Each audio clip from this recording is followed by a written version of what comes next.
Existen ciertos textos que parecen tener un poder único sobre la humanidad, manteniendo su dominio durante miles de años. No estamos hablando de décadas o siglos, sino de milenios. Ningún imperio, empresa o constitución ha estado ni cerca de alcanzar esa longevidad. Nos hemos acostumbrado a llamarlos sagradas escrituras, revelaciones divinas. ¿Y si toda esa longevidad no se tratara del cielo, sino de cómo construir civilizaciones aquí en la tierra? Decidimos poner a prueba esta idea de una forma radical. Tomamos el Antiguo Testamento, el Nuevo Testamento y el Corán, y los introdujimos en un sistema de análisis de inteligencia artificial, el axioma.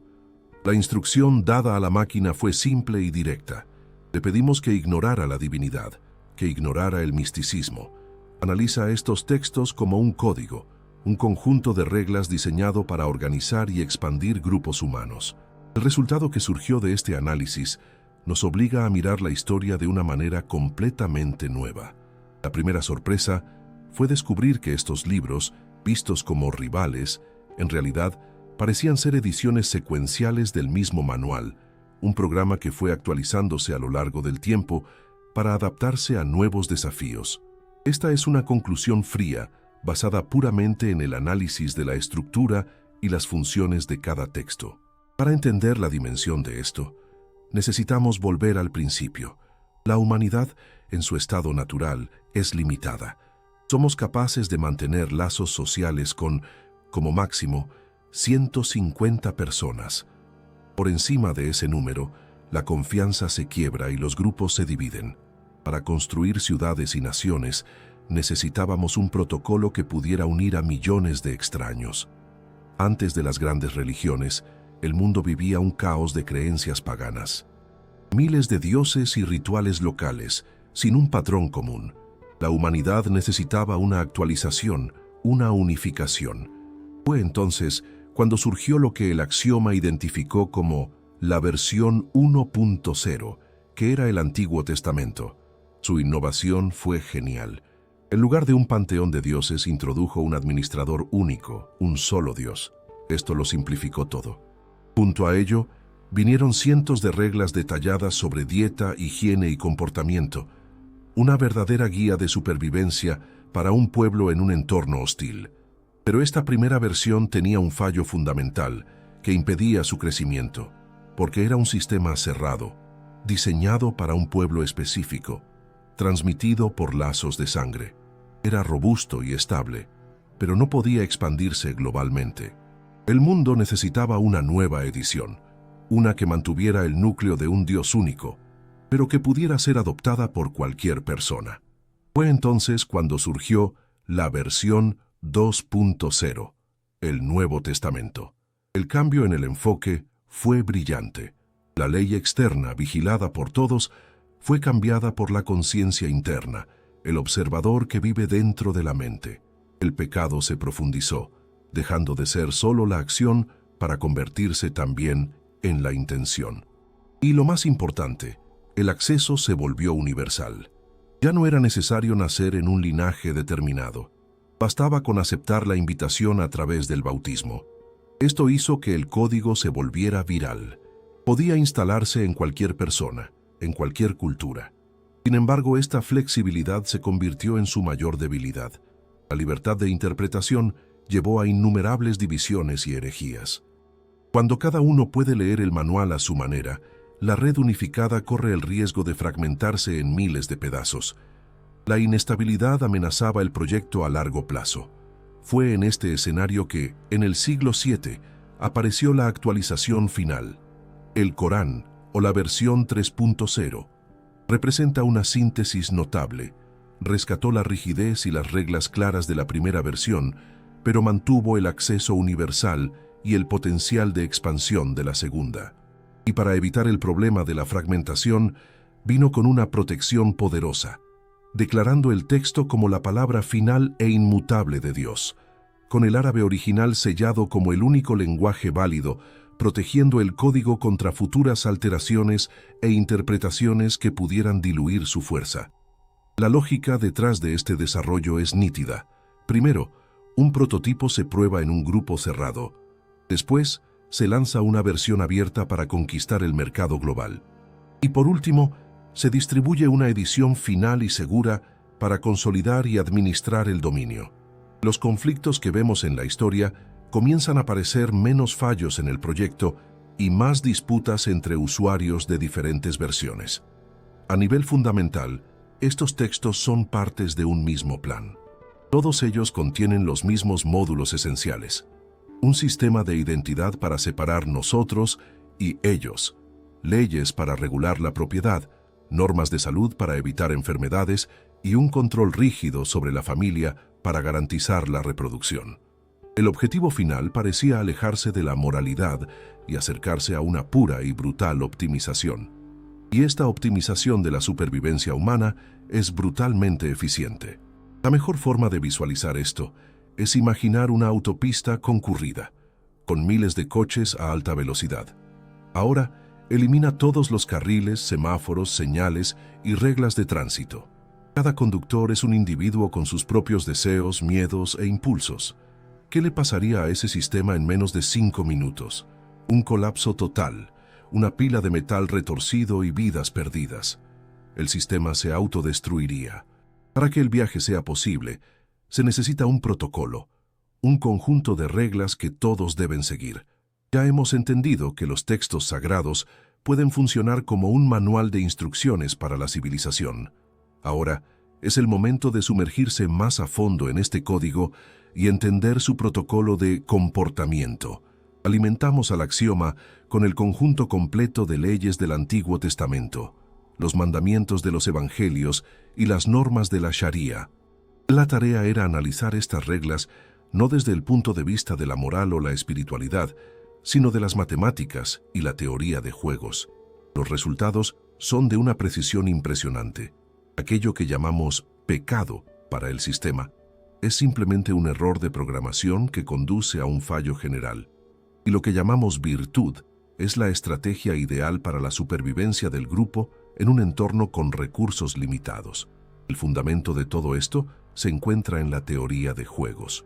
La teoría de juegos estudia cómo los agentes racionales toman decisiones en situaciones de conflicto.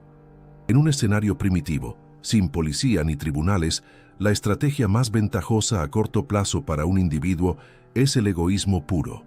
Robar la comida del vecino es más fácil que cazar. Eliminar a un competidor es más eficiente que negociar. Solo que esto crea una paradoja. Si todos eligen la estrategia egoísta de robar y matar, la sociedad desaparece instantáneamente. La población se aniquila. Para escapar de este callejón sin salida, el sistema necesitaba una corrección forzada, un limitador externo. Es exactamente para resolver esto que surgen las tablas con los mandatos: no matarás, no robarás, no codiciarás la mujer de tu prójimo.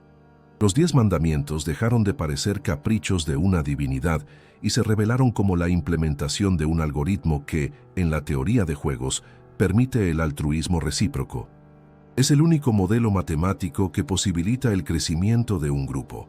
La prohibición del asesinato dentro de la comunidad reduce las pérdidas internas. La prohibición del robo disminuye los costes de transacción. Ya no necesitas gastar energía protegiendo tus bienes de tus propios vecinos. Esa energía puede ser redirigida a la expansión y defensa contra amenazas externas. Pero esto es solo lo básico. Lo más fascinante es cuando analizamos las prohibiciones que hoy parecen extrañas y arcaicas. ¿Por qué Dios prohibiría a alguien comer carne de cerdo? ¿Por qué no se puede vestir ropa hecha de tejidos mezclados? ¿Para qué sirven rituales complejos de purificación? Los escépticos se burlan de estas reglas, mientras que los fieles buscan en ellas un sentido oculto.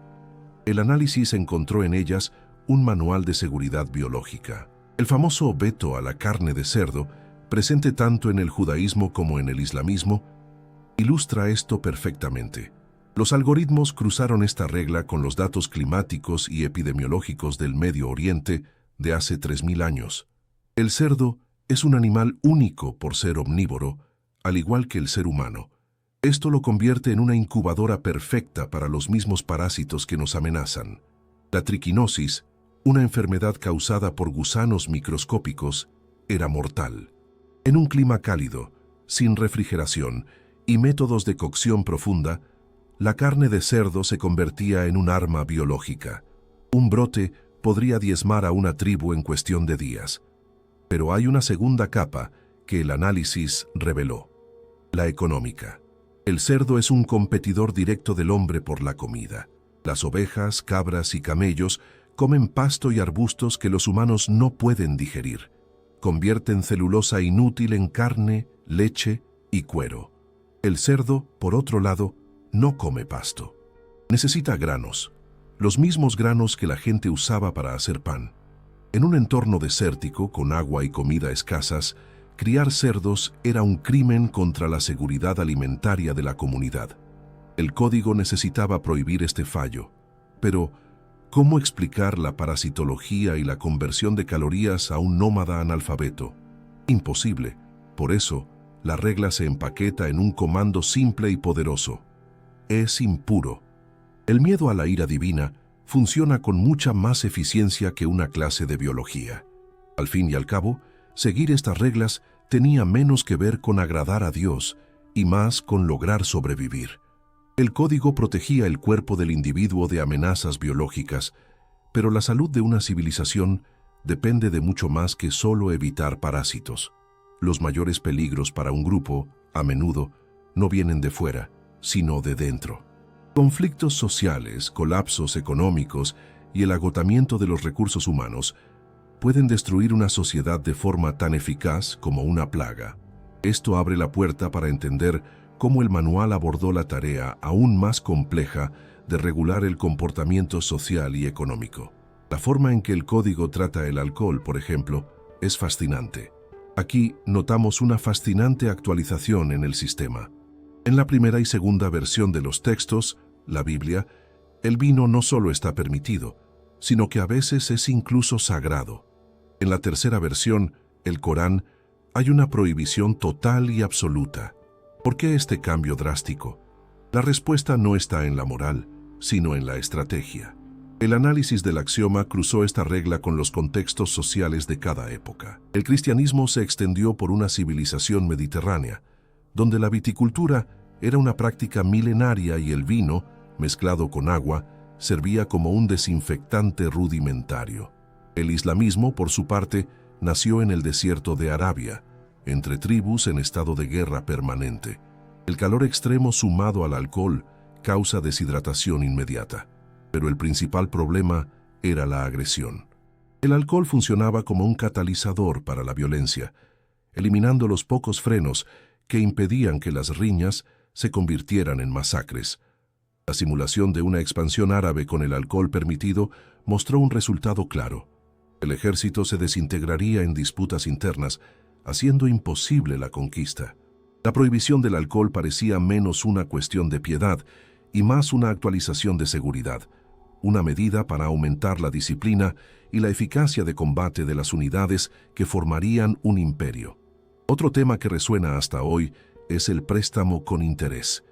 La Biblia lo condena, y el Corán lo prohíbe de forma categórica, llegando a declararlo un acto de guerra contra Dios.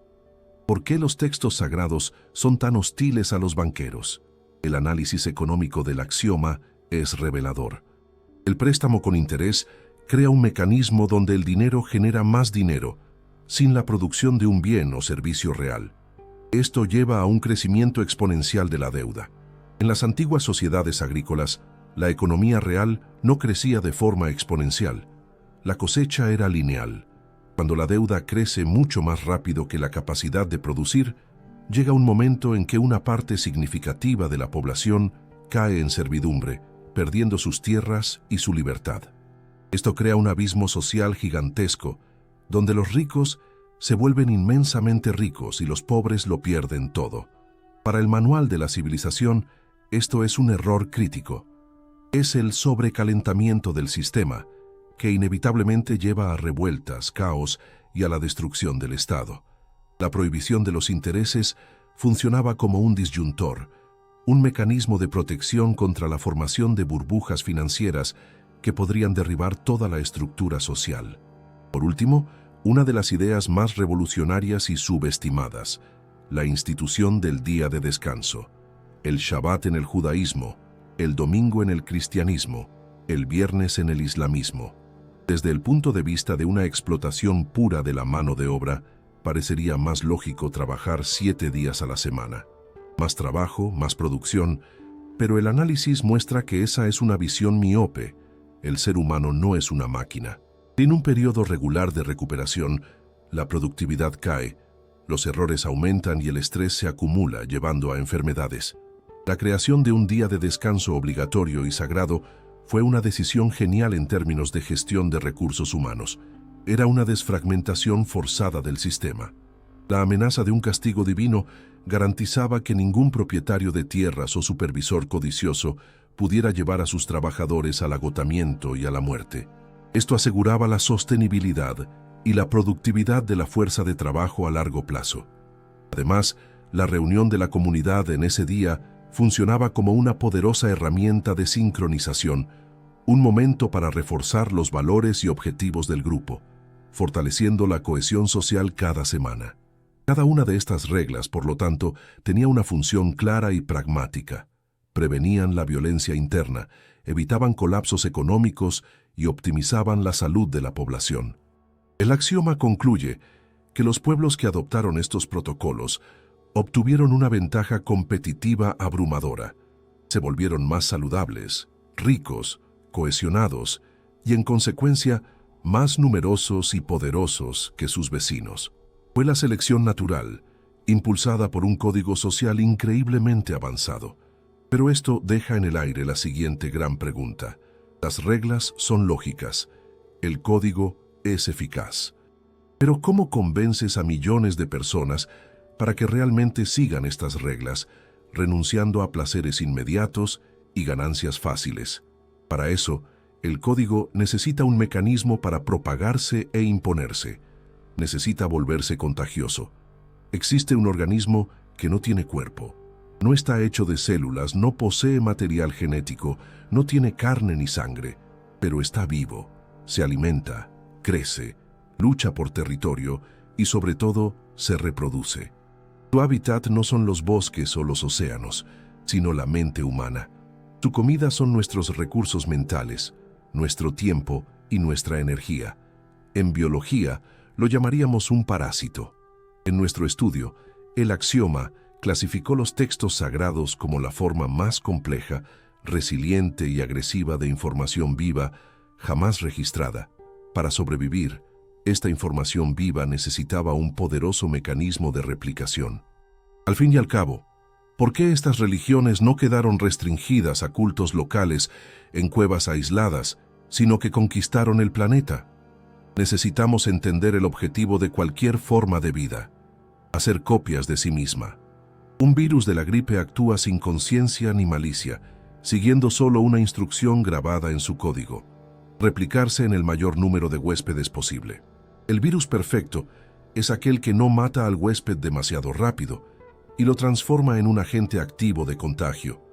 Al escanear el Nuevo Testamento y el Corán en busca de comandos de propagación, el axioma encontró directivas poderosísimas que transforman a cada fiel en una estación de retransmisión. En el Evangelio de Mateo, por ejemplo, encontramos el famoso gran mandato: id pues y haced discípulos a todas las naciones. Para un fiel, es un llamado para salvar almas. Para el análisis frío del código, es una línea de comando que dice: ve y cópiate.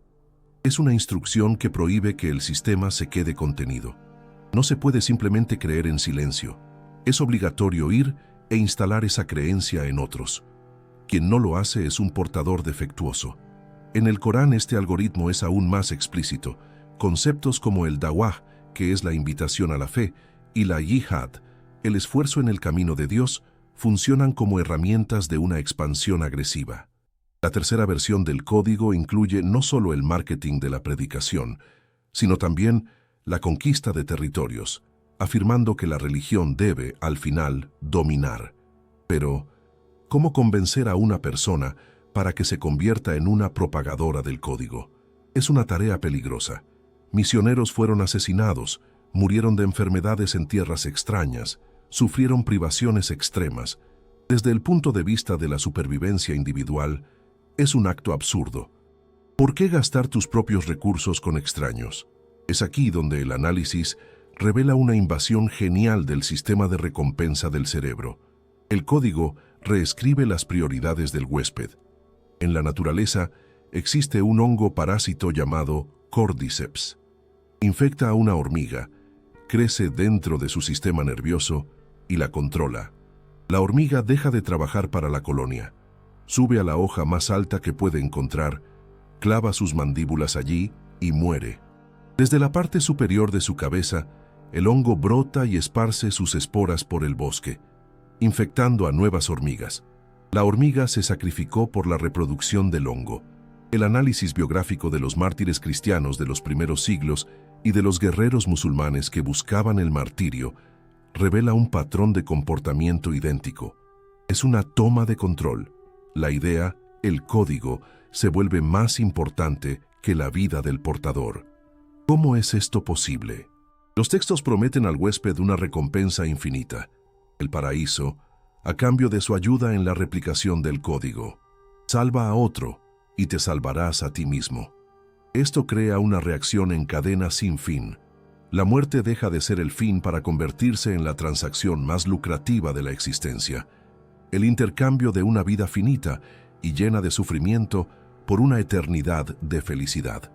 Esta promesa transformó el acto de convertir a las personas en una fuerza imparable. El código se extendió como el fuego, usando la pasión y el sacrificio de sus seguidores como combustible.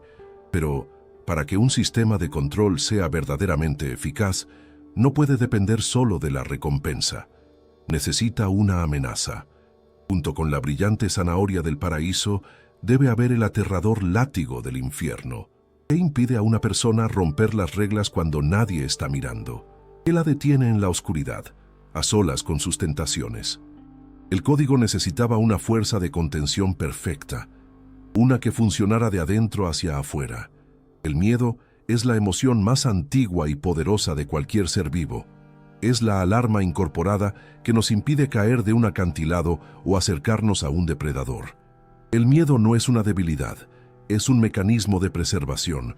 Pero ¿qué sucede cuando este instinto biológico es secuestrado y transformado en una herramienta de control social? ¿Qué sucede cuando se crea una amenaza de la cual es imposible huir, esconderse o negociar? El análisis nos lleva al sótano más oscuro de la ingeniería social, el módulo del infierno. Un gobernante de una ciudad antigua enfrentaba un problema insoluble. No tienes cámaras de seguridad, bases de datos genéticos o escuchas. Tu policía es un puñado de guardias que pueden ser fácilmente comprados o engañados. ¿Cómo impides el crimen? ¿Cómo impides que un hombre mate a su vecino por un saco de granos en una noche oscura, donde no hay testigos? Las leyes terrenales son inútiles donde la mirada de la autoridad no alcanza. Es aquí donde los arquitectos del código introducen su solución más sombría y genial: la creación de un observador que lo ve todo, incluso tus pensamientos, y de un castigo que vendrá inevitablemente, aunque escapes de la justicia de los hombres. Alimentamos las descripciones del infierno y del juicio final de la Biblia y del Corán en el axioma, pidiendo un análisis de su estructura como una construcción psicológica. La conclusión es aterradora. El infierno, en la práctica, funciona como la más perfecta y cruel prisión virtual jamás concebida. Un sistema de vigilancia ideal, instalado directamente dentro de tu mente. El análisis del axioma notó cómo la tecnología del terror se adapta a diferentes públicos. En el Nuevo Testamento, el miedo es más psicológico.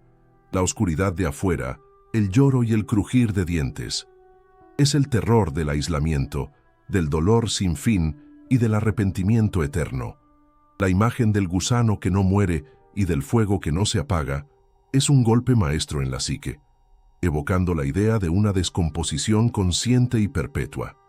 Pero el verdadero avance en la industria del miedo ocurre en el Corán. El análisis apunta a un aumento drástico en el realismo gráfico. Si los evangelios asustan con la oscuridad, el Corán aterroriza con la fisiología. Cientos de versos describen el sufrimiento con una precisión casi médica. Pieles que se queman y son inmediatamente cambiadas por nuevas, para que el tormento nunca cese. Agua hirviendo que deshace las entrañas, un árbol maldito cuyos frutos, como cabezas de demonios, deben ser comidos, quemando por dentro como cobre derretido. Este lenguaje no fue elegido al azar. Fue diseñado para invadir la amígdala, la parte del cerebro que procesa el miedo. Estos textos están escritos de tal forma que al cerebro le resulta difícil distinguir la amenaza real de la imaginada. Cuando lees la descripción detallada del fuego consumiendo un rostro, tus neuronas espejo se disparan. Sientes un dolor fantasma. El cerebro marca el acto prohibido, la causa del castigo, como un peligro mortal. Es una reprogramación de reflejos. La persona deja de robar no por ser inmoral, sino porque su subconsciente ahora conecta el acto de robar con la sensación de aceite hirviendo. Pero el parámetro que hace que el sistema sea a prueba de fallos es la eternidad. Cualquier castigo terrenal es finito. El código religioso introduce una duración infinita para el castigo. Es una desproporción monstruosa, pero desde el punto de vista del control, es el impedimento perfecto. La apuesta en el juego se vuelve infinitamente alta. A esto se suma el concepto del día del juicio y del libro donde cada acción es meticulosamente anotada. Es la versión ancestral de la vigilancia digital total. Cada persona está bajo monitoreo constante. La mera conciencia de que todo está siendo grabado altera radicalmente el comportamiento. La psicología llama a esto el efecto del observador. Las personas actúan de forma más honesta cuando creen estar siendo vigiladas, aunque solo sean ojos dibujados en una pared. La religión dibujó esos ojos en el cielo. El axioma simuló una sociedad antigua sin este módulo del miedo. El resultado fue que la violencia y la explotación se dispararon. El miedo al castigo eterno redujo la agresión dentro de los grupos de forma significativa. Fue una mentira contada para salvar a la civilización de sí misma. Pero esta protección tiene un precio. El estímulo constante del miedo lleva a la ansiedad, a la supresión del pensamiento crítico y al fanatismo. Un hombre que teme la tortura eterna está dispuesto a hacer cualquier cosa para evitarla, incluso cometer atrocidades si el código le dice que ese es el camino a la salvación. Pero un sistema de control no puede operar solo con el látigo.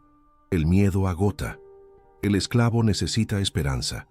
La zanahoria debe ser tan espectacular como aterrador es el látigo. El miedo al infierno funcionaba como el látigo, pero ningún sistema de control sobrevive solo con el castigo.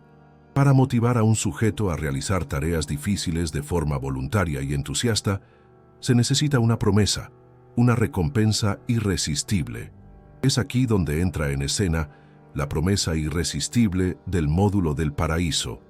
Introdujimos en el axioma todas las descripciones de la Jerusalén celestial de la Biblia y de los jardines del Corán, tratándolas no como promesas teológicas, sino como una campaña de marketing. La conclusión del sistema es de una lógica impecable. El paraíso es la trampa de dopamina más genial de la historia. Funciona como la venta de una promesa futura, donde pagas con tu única vida real hoy, a cambio de dividendos que solo pueden ser cobrados después de la muerte. Pero el aspecto más brillante es la segmentación del anuncio. El análisis del axioma reveló que las descripciones del paraíso en la Biblia y en el Corán son radicalmente diferentes, porque fueron escritas para públicos con carencias distintas. El código se adapta al dolor específico del usuario.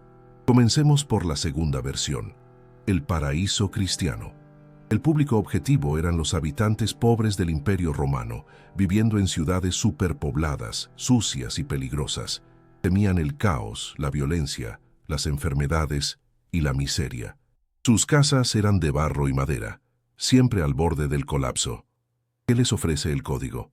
Una ciudad, no un jardín, sino una metrópolis perfecta y reluciente. Muros de jaspe, calles de oro puro y transparente como el cristal. Para un pobre del siglo I, el oro y las piedras preciosas no eran solo símbolos de riqueza, sino de permanencia y seguridad absoluta. La madera se pudre, el barro se deshace, pero el oro es eterno. El código aún añade un detalle crucial. En la ciudad celestial no habrá noche. Para el hombre antiguo, La noche era el tiempo del miedo, de los demonios y los ladrones. La luz eterna es la garantía de seguridad total. El paraíso cristiano vende orden, estabilidad y una opulencia que compensa la vida de privaciones. Es el sueño de un habitante de una barriada que anhela un condominio de lujo. Ahora, vayamos al desierto de Arabia del siglo VII. La tercera versión del código, el islamismo. ¿Quién era el público? Nómadas, beduinos. ¿Qué era lo que más deseaba un beduino? ¿Una ciudad de oro? No. Para él, las murallas son una prisión. El verdadero infierno para un hombre del desierto era su propia vida. Sol abrasador, sed constante, polvo, comida escasa y agua caliente y sucia. Y entonces el Corán le presenta su versión del paraíso. La palabra clave aquí no es oro, es sombra. Sombras densas y refrescantes, donde no se siente ni el calor del sol ni el frío helador.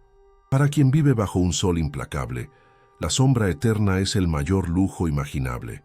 El segundo componente es el agua. No solo agua, sino ríos de agua corriente que nunca se secan y por los cuales no es necesario luchar. El tercero es la comida. Frutas que se inclinan al alcance de las manos y la carne de las aves que deseen. El paraíso islámico es la inversión completa del desierto. Es un oasis de todo incluido para personas agotadas por el calor y el hambre. El código aquí apunta directamente a las necesidades biológicas más básicas, pero en la tercera versión hay un módulo que se convirtió en el motor de reclutamiento más potente jamás creado: la recompensa sexual. En el paraíso cristiano no hay matrimonio. Los salvos son como ángeles. La sexualidad se apaga, lo que tiene sentido para una fe que idealizaba el celibato. En el islamismo, la función sexual no solo se mantiene, sino que se lleva al extremo.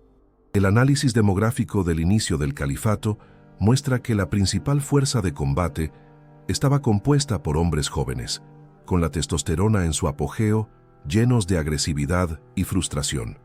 En el mundo real, conseguir una esposa era difícil y caro. El código entonces ofrece un trato irrecusable: muere en batalla y recibirás no solo agua y sombra, sino compañeras eternas y perfectas. Las descripciones son de una precisión calculada para activar el sistema límbico de un joven, eludiendo la lógica. La promesa iba mucho más allá de la bienaventuranza espiritual, centrándose directamente en el placer físico infinito. El análisis del axioma concluye que este elemento fue crucial para el éxito militar del islamismo. Convirtió la frustración sexual en furia de combate. La muerte dejó de ser el fin para convertirse en el portal hacia un harén celestial. Esto creó un ejército intrépido. ¿Cómo puedes derrotar a un soldado que desea morir más de lo que tú deseas vivir? Él no se ve como un hombre que está perdiendo la vida, sino como un inversor genial cambiando centavos por una fortuna infinita. Con el látigo del miedo y la zanahoria del deseo, el sistema estaba casi completo. Pero para que este sistema de control funcione a gran escala, falta un componente crucial. Es necesario definir claramente quién pertenece al grupo que irá al paraíso y quién es el otro, destinado al fuego del infierno. El sistema necesita fronteras, muros y, sobre todo, un enemigo. ¿Alguna vez has notado la extraña paradoja de que las guerras más sangrientas de la historia no fueron por recursos, sino por amor a Dios? La frase «Dios es amor» coexistió durante milenios con órdenes de exterminio. Solemos ver esto como una distorsión del mensaje original, pero el análisis del axioma sugiere lo contrario. Lejos de ser un error, esta es una de las funciones más esenciales del código. Esto nos lleva a la función más esencial y peligrosa del código, el módulo «Nosotros contra ellos». Alimentamos el sistema con todos los textos sagrados y le pedimos que encontrara los límites. ¿Dónde termina el prójimo al que debemos amar y comienza el extraño al que podemos y a veces debemos odiar? El resultado es matemáticamente preciso. Los textos sagrados son máquinas de crear fronteras. Construyen una membrana artificial alrededor de la comunidad de fieles, una membrana semipermeable. Puedes entrar aceptando la fe, pero no puedes salir, pues la apostasía se castiga con la muerte. y todo lo que está del lado de fuera de esta membrana es marcado como peligroso, impuro o simplemente irrelevante. La biología nos enseña que somos animales tribales. Nuestro cerebro produce oxitocina, la hormona del amor, que fortalece los lazos dentro de nuestro grupo. Pero la oxitocina tiene un lado oscuro. Aumenta la agresión contra los extraños. Para amar más a los nuestros, necesitamos temer o despreciar más a los otros. El código religioso hackea este mecanismo biológico y lo amplifica de una tribu de 50 personas a una civilización de miles de millones. En la primera versión, el Antiguo Testamento, la división es genética. Está el pueblo elegido y están los gentiles. El sistema levanta un muro altísimo, con prohibiciones de matrimonio mixto y de imitación de costumbres extranjeras. En ciertos pasajes, el código ordena la aniquilación total de los pueblos vecinos. ¿Por qué tanta crueldad? La lógica es la de la seguridad de la información. La primera versión del código aún era inestable. Si sus portadores se mezclaran con virus paganos, el sistema podría colapsar. El exterminio era una forma brutal de cuarentena para preservar la pureza de la base de datos. En la segunda versión, el cristianismo, la barrera se vuelve ideológica. Nosotros somos los que han aceptado la fe. Ellos son los paganos y más tarde los herejes. La herejía es aún más peligrosa que el paganismo. Un pagano usa un sistema operativo diferente e incompatible. Un hereje tomó tu código y lo modificó, creando una versión pirata. Esto es una amenaza crítica a la integridad de la red. Para evitar la fragmentación, el sistema activa protocolos de purificación, como la Inquisición. El análisis muestra que las guerras entre diferentes facciones cristianas mataron tanto o más que las guerras contra enemigos externos. En la tercera versión, el islamismo, esta lógica binaria se lleva a la perfección geopolítica. El mundo se divide en dos zonas: la casa del Islam, el territorio de la paz y la sumisión a la ley, y la casa de la guerra, todo lo demás. El propio nombre ya define el estado predeterminado de las relaciones con el mundo exterior. El código también deshumaniza al oponente. El infiel no es solo alguien que está equivocado, es alguien que conoce la verdad, pero la rechaza por maldad. Esto lo convierte en un objetivo legítimo. Cuando le quitas el estatus humano a un grupo, eliminas el bloqueo psicológico contra la violencia. Matar a un ser humano es un pecado. Eliminar una plaga que amenaza tu sistema es un acto de purificación. Pero ¿por qué el sistema necesita tanto un enemigo? La respuesta está en la física social. Para que un grupo permanezca cohesionado, la presión externa debe ser mayor que las tensiones internas. El enemigo común es el recipiente que mantiene unido al grupo. Elimina al enemigo, y el grupo se deshace en individuos egoístas. El odio a ellos es el cemento para nosotros. Las cruzadas unieron a una Europa feudal fragmentada. La yihad unió a tribus árabes rivales. El enemigo común es el constructor de comunidades más poderoso. Esta división también legitimó el saqueo. Si todos son hermanos, no se puede robar. Pero si el otro es un infiel, sus bienes son un trofeo legítimo. La religión proporcionó la justificación moral para la conquista. La narrativa transformaba lo que sería un robo en un acto de guerra santa. Sin este motor económico, las grandes expansiones religiosas habrían sido imposibles. El código transformó a los vecinos en una fuente legal de recursos. La fe alimentaba la espada, y la espada traía el oro que financiaba la expansión de la fe en un ciclo perfecto. El problema es que este código todavía está activo. Hoy, el tribalismo religioso se ha transformado en tribalismo político e ideológico, pero los algoritmos de división y deshumanización son exactamente los mismos. Si te ha gustado esta investigación, tu suscripción al canal y cualquier donativo nos ayudan a expandir el proyecto Axioma. Nos encantaría leer tu reflexión sobre el tema del video en los comentarios y tu sugerencia para el próximo tema a tratar. Cuéntanos desde qué ciudad nos acompañas. Agradezco tu compañía hasta el final.